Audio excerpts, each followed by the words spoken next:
Turns out that old saying really is true. Good things come in small packages, and native New Yorker Suzi Siegel is out to prove it. As the author of the new book, Tiny New York, she knows some of the most amazing things in this city aren't big at all.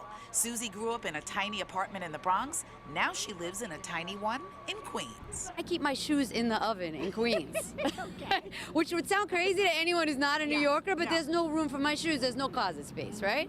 And I realized this is what New Yorkers do. We're known for being this big giant city. We're the Big Apple, right? But at the same time, we're all working in these tiny little spaces. Suzi graciously agreed to show me some of her best finds. We're starting at Greenwich Locksmiths. At only 125 square feet, it's the tiniest locksmith and the tiniest freestanding building in New York City. You make it work and you become very creative. Gotcha. You start using every little piece of space. I mean, there's not an inch of space in this shop that I don't know about. Philip, who also makes metal sculptures, adorned the exterior with, what else? Keys. And when a major bank wanted to buy this landmark and turn it into an ATM, he said, no way. I work here with my son. My wife works here like 3 days a week. It's the family, it's nice. So if I sell it, what do? Do I retire? That equals death. It's no good. You need to know when you have it okay. In Chelsea, the tiniest barber shop is just 95 square feet. So small, owner Ave Jacobov has to use the restroom at a nearby diner. But Avi, who's also a matchmaker for his clients, doesn't sweat the small stuff. You have to keep going because you have to make a living and have to work. Okay. So we'll just call it cozy. Yes, cozy. His customers wait outside the shop. You can see them waiting out in the cold. They've got no socks on. It doesn't matter, winter, summer, it's just like the best, and you just feel, again, he's worth the wait. If it's tiny and it's in New York City, I found it. All the boroughs, and also it's not just tiny places, it's also tiny things. Like this itsy bitsy book, The Sun by Harry Crosby. It's the tiniest book at the New York Public Library.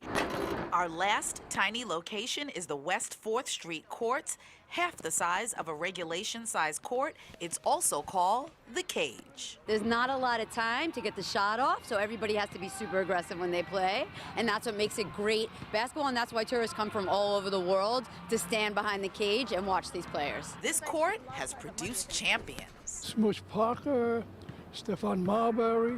I call it tiny court, big talent. Crystal, thank you very much for that. Joining me right now is the author. This is Suzi Siegel, and I've got her book right here, who's the author of Tiny New York. I love the size of this book, too. It's a tiny book. It is a tiny book for the Big Apple. I like the idea very well. You have a lot of great things in this book. I was flipping through it, right? You can buy it on Amazon, by the way. I want people to know that. There are a couple in there that I really want to point out right now. Right. One of your favorites. This is Sully. This is the NYPD's tiniest dog? Yes. Bomb-sniffing dog. That is correct. Tell me about that. So normally when you see bomb-sniffing police dogs, the police dogs, they're German Shepherds. Big, giant, intimidating dogs. Not Sully. Sully's 45 pounds. Wow. So he's the size of a small child. Yep. Fully grown, but he's got so much drive, this dog. This dog is here to protect us and keep us safe. Isn't that great? I mean, he's cute, but more than anything, he's tough. Yeah. And to me, that's Tiny New York. He's in the canine. He is. Long He's in Island. the NYPD transit unit. So he's in the hole. He's below ground protecting our What a transport. great little guy. So he's no longer in training. He's in action right now. Yep. He made the cut. 90% of them don't make it. Good, Sully. Go for it, all right? Sully. Now, we're all thinking about apartments in New York, right? All right. But there's a studio loft. It's like 400 square feet. Show it. Take a look at this and tell us about it. So, Mama, Papa, and Baby all live in a studio loft. No bedroom. Unbelievable. No bedroom. They have to be very neat. They are very neat. Yeah. They put everything away. Yes. And when they have a babysitter, the babysitter has to sit there in the dark because you can't turn on lights.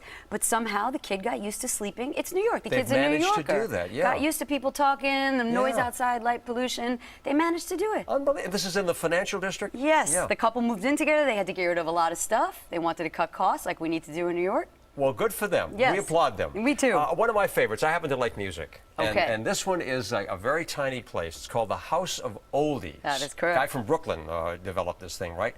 Tell us about his record collection. So he just records, no tapes, no CDs, no nothing. He's got a big sign. He calls you an idiot if you come in there looking for anything that's not a record. Yeah. But it's so tiny in there. He's been around since 1968.